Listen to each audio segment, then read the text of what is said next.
Hi, in this video I'll give you a complete guide to using pressure points to relieve your headaches. Now if you've got a headache, it would be really nice if you could do some massage or pressure points rather than rely on drugs or other therapies. Now the good thing is, you often can. Now scientists have done this very successfully in clinical trials using simple techniques you can do at home. And I'll show you how this is done.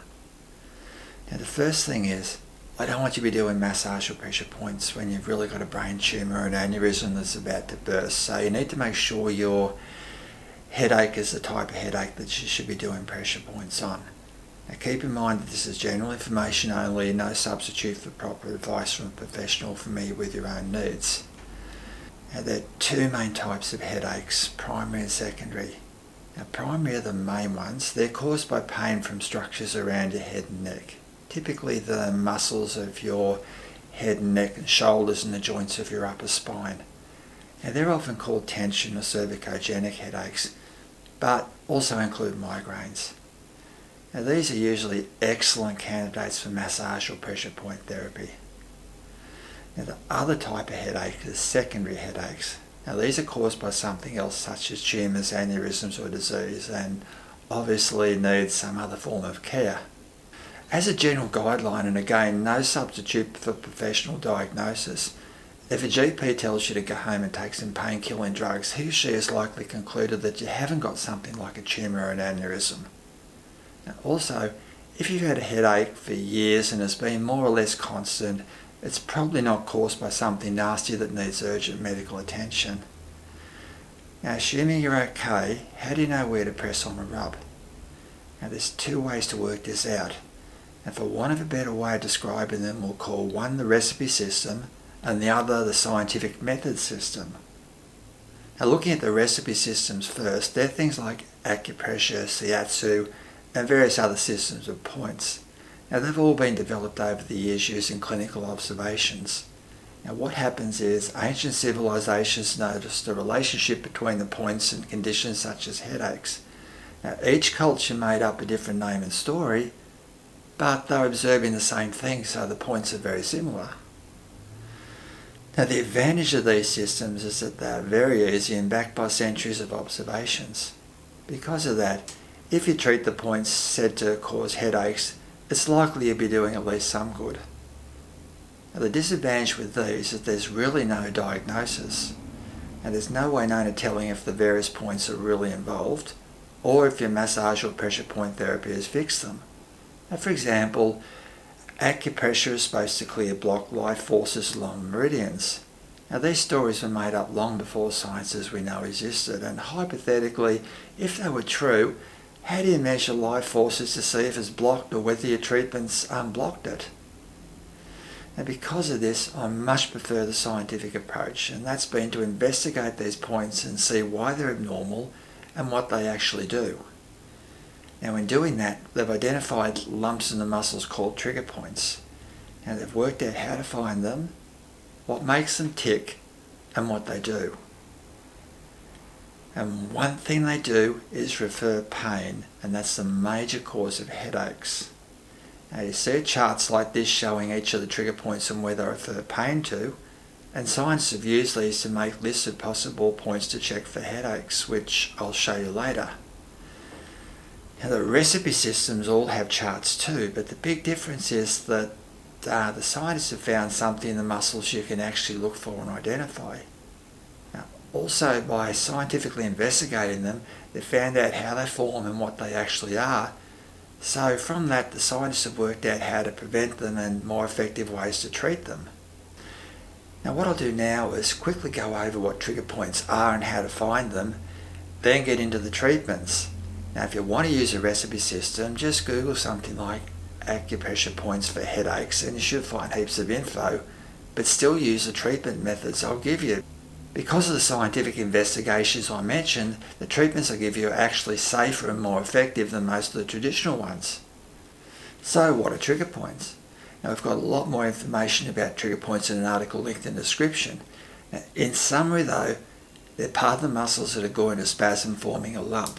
Now that does a lot of bad things to your muscles and can eventually start referring pain as shown in this chart. And obviously some of that pain is headaches. And To find them we use these charts and a list I'll give you later in the guide to show you where to look. Then use the following examination techniques. Now what you're looking for is general tenderness and tightness, a tender lump within that tight part, and then when you press on the lump they often shoot pain which mimics your headache. Now for larger muscles you'll systematically examine each muscle using the flats of your fingers. Now if you find an area of tenderness or tightness, use 1 or 2 fingers to examine more deeply, looking for a tender lump that shoots pain when pressed upon.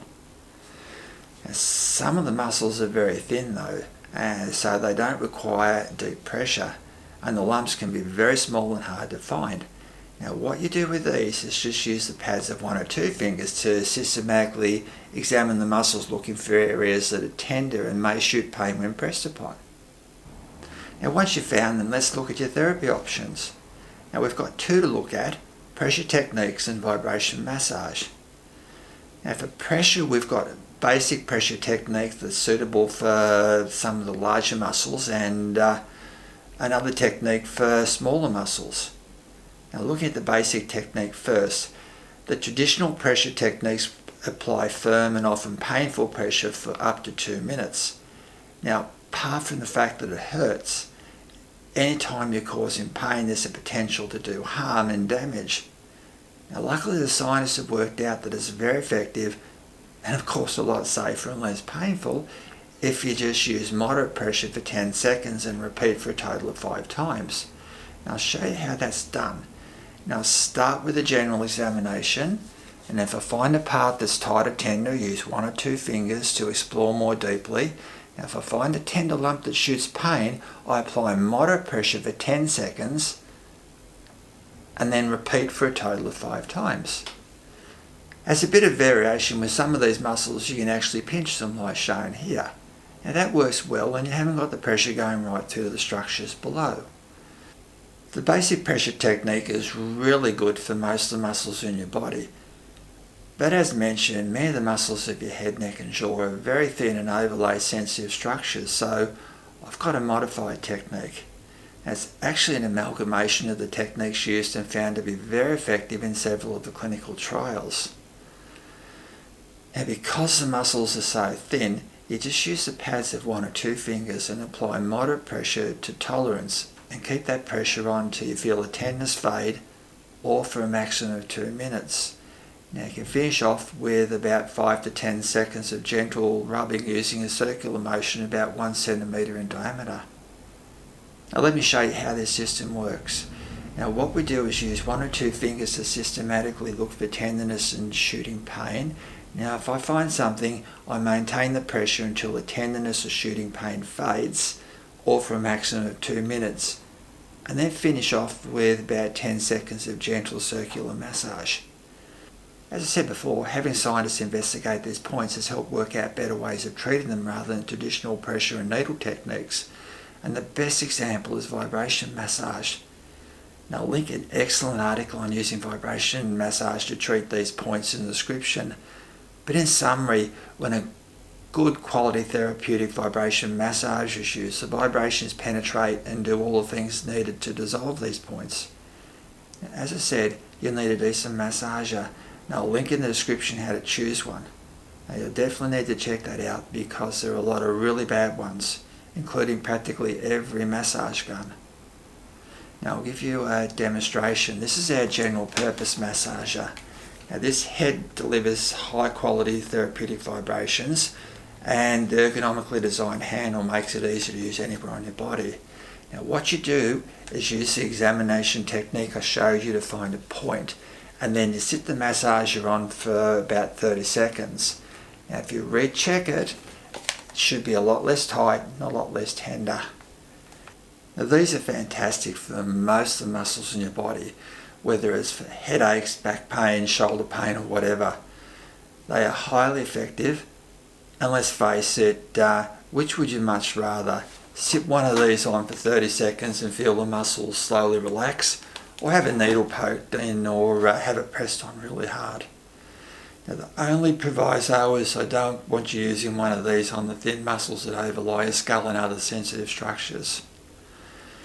Now before I start going over specific problems and how to treat them, again, this is general information to discuss with a professional familiar with your own needs. Now the scientists have found that if you have headaches, you're very likely to have problems in these three muscles: the upper trapezius, sternocleidomastoid, or SCM for short, and the suboccipital muscles. Now they found that these other muscles were also often involved, but not as frequently. Now let's look at each of these. Now this picture shows the upper trapezius muscle. Now with all these diagrams, the X marks the common points, and the red is where the scientists have found that they shoot pain to. Now looking at myself, the muscle runs in a big sheet across here, and the common points are here. Now when they're active, they cause headaches right through here. To treat the points, you can easily use the pressure techniques like this, or the pinching variation, but by far the easiest and most effective is use the vibration massager. Now the next muscle we'll look at is the sternocleidomastoid, or SCM for short. Now I've got the diagram here with the common spots, and you can see that they shoot pain in large areas of your head.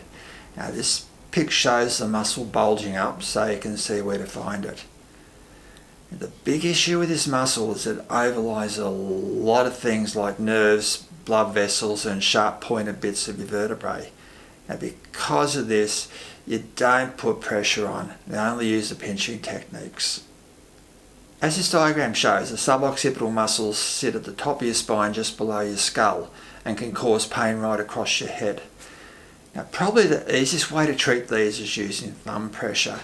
Now you can easily do this yourself, but I've got a picture of a therapist doing it here so it's easy to see. Now the one thing I mention here is that these muscles are often tight secondary to a joint problem. So if the issues are difficult to clear or keep coming back, please consult a professional who specialises in these. Now your main choices are a chiropractor, osteopath, or a physiotherapist with special postgraduate qualifications. Now we'll now look at the less common but still very important muscles. Now the first is the splenius capitis. Now you can see this is the back of your neck and commonly shoots pain at the top of your head. Now these are fairly substantial and don't overlay any sensitive structures, so any of the techniques should work fine. Now the main considerations are don't use too much pressure, and if using vibration, avoid vibrating your skull. Now the last I'll show you is a group of muscles that are all fairly thin and overlay the skull or your jaw. Now with these, use the modified pressure techniques I showed you before. And when you do this, pause the video so you can see where they are. Then use the pads of 1 or 2 fingers to systematically examine them for points. And when you find them, stop and treat them before continuing. Now to do that, you keep the pressure on until it fades for a maximum of 2 minutes, and then finish with 10 seconds of gentle massage, and then continue with your examination. Now these techniques have been scientifically tested and work really well. Now the last thing I need to mention is that with trigger points, 1 or 2 treatments can give good relief, but you need to keep at them to get rid of them completely. Now for more information about that, I've got an article in the description. I hope you can put this to very good use. Now to make it easier to go through, you can use an article linked in the description. And if you found this video useful, I've got other self-massage and trigger point articles linked in the description as well. Now we've got ones on low back pain, calf pain, shoulder pain, tennis elbow, fibromyalgia, and also high blood pressure and anxiety. Now if you have any questions or comments, please pop them in the comments. Hey, thanks very much for watching. It has been most appreciated.